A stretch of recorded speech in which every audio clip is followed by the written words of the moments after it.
Here's some haunted places in Pennsylvania y'all probably didn't even know about. Across its grounds. Mortality believed to be tied to its various artifacts has been experienced. A more prominent story tells of one Martha Jane Poe McDaniel, whose beloved quilts were donated to adorn this space. It's believed that various ghosts, as well as the spirit of Martha herself, are tied to these creations, and some have reported run ins with her full bodied entity, or instances in which they turn for only a moment to find the quilt's slew of additions, and continues to act as a popular nature expanse into the present, offering a mess of trails, swimming, kayaking, and canoeing opportunities, campsites, options in angling and hunting, and more. But beneath this deceptively serene expanse lies a web of old hill stories and tales of paranormal encounters, and those who frequent its bounds have reported disembodied voices and laughter heard throughout the trees, extreme cold spots felt through the heat of summer, and the sounds of phantom footsteps that seemingly stalk lone walkers. A multitude of cryptid encounters have been documented by both officials and visitors within park bounds, and include run ins with Sasquatch, sheepmen, squonk,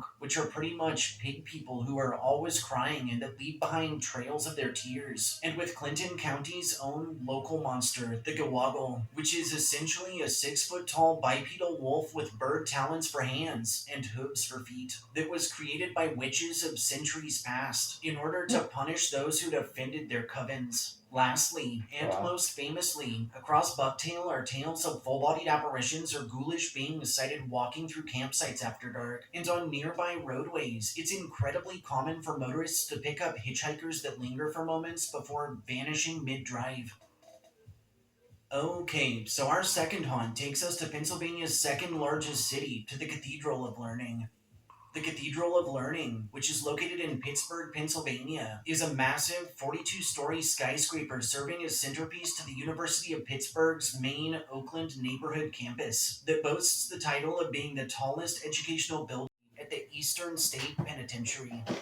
Eastern State Pen, which is located out of This is a Philadelphia, lot of good Pennsylvania, shows. is a former lockup turned museum that, during its time of operation, was recognized as a particularly brutal place for one to serve time, and that now totes an impressive assortment of local legends and chilling ghost stories. Historically, construction of this formidable site, which was designed by John Haviland, would begin in 1822, and what was initially called Cherry Hill State Prison due to its seating on a chunk of farmland recognized as such, would open its doors on October 25th of 1829 as what many consider the first true penitentiary on Earth.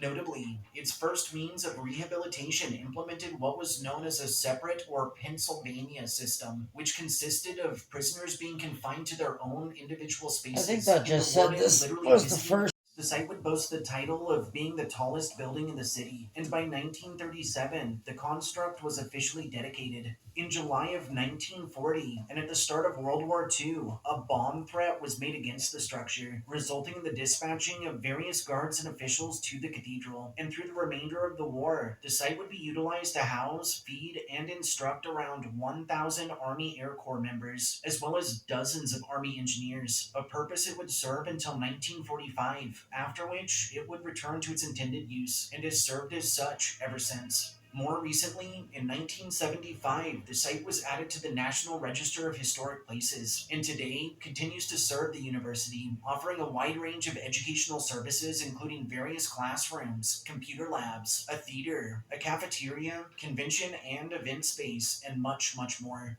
Chillingly, the Cathedral of Learning has long been shrouded in tales of otherworldly activity, and both faculty and students to its bounds have reported extreme cold spots felt throughout the building, instances of objects sighted moving around on their own, and encounters with shadowy figures. Several informal investigations of the site have yielded high EMF levels and orbs captured in photography and video, while the Krogan Shinley Ballroom is rumored to harbor the spirit of its namesake, being Mary Shinley, who's been known to appear to those who venture about alone. Also reported throughout the building are disembodied footsteps and voices heard emanating from empty spaces, instances of doors or windows opening and closing on their own, and That didn't scare y'all too much.